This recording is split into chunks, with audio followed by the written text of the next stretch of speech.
ल दुई पाङ्रे मोटरसाइकलको ट्रायलको सुरुवात गर्न गइरहेको छौँ। कसरी ट्रायल दिनुपर्ने यहाँ म तपाईँहरूलाई सिकाउने छु है। अब यहाँ सबभन्दा पहिला तपाईँले ट्रायल दिनुभन्दा अगाडि तपाईँ आफ्नो तयारी हुनु पर्यो। हेलमेट हैन, हेलमेटको फिता बाँधेछ कि छैन त्यो तयारी गर्नु हैन। अब स्टार्ट केही छैन हैन, ठिक छ हैन।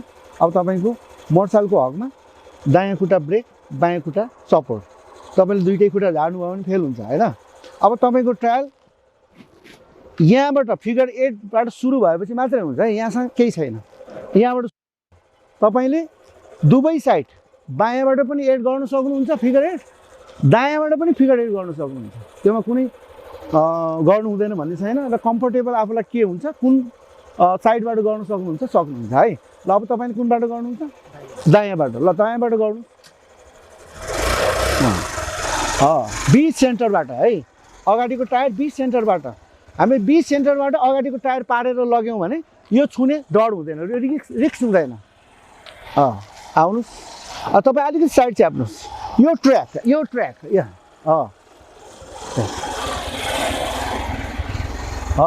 यो ट्र्याक है। हामीले ट्रायल दिँदाखेरि यो फिगर 8मा कुन ट्र्याक लिने हचुवामा होइन, यो ट्र्याक है 50% ट्र्याक। अब तपाईँ त्यहाँबाट आउनुभयो, यो ट्र्याक यो 50% ट्र्याक यो लिनुभयो भने सोलिड तपाईँको 8 कट्ने सम्भावना धेरै हुन्छ। यस, अगाडिको टायर यो ट्र्याक है।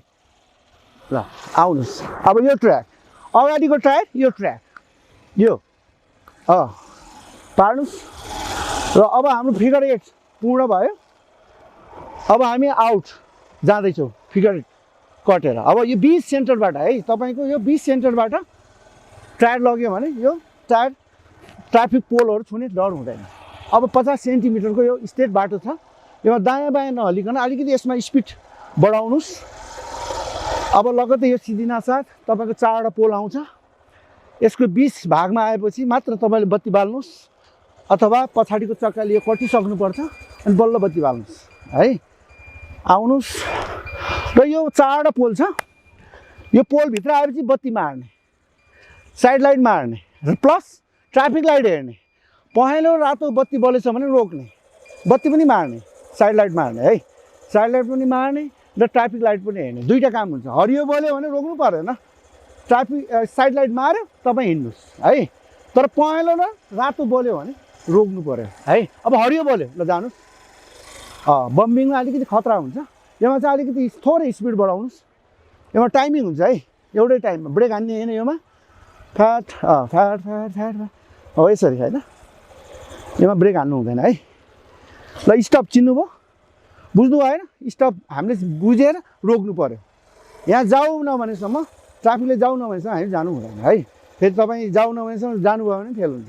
अब यो स्टपमा आएपछि रोकिसकेपछि दायाँ खुट्टाले ब्रेक हान्नु पर्यो, बायाँ खुट्टा सपोर्ट हुनु पर्यो, अहिले दह्रो गर्नु पर्यो। अब यहाँ मुभ कसरी गर्ने? यहाँ क्लच ब्रेक एक्सिलेटर यो तीनटा कम्बिनेसन मिल्नु पर्यो हैन। अब तपाईँले सबभन्दा पहिला सुरुमा एक्सिलेटर बढाउनु, थोरै लिनुहोस्।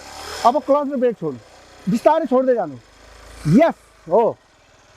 अब स्टप आयो, फेरि रोक्नु पर्यो, जानेर रोक्नुहोस्। र स्टपको हकमा के हुन्छ भने यहाँ ट्राफिकले जाऊ नभनेसम्म तपाईँ जानु हुँदैन।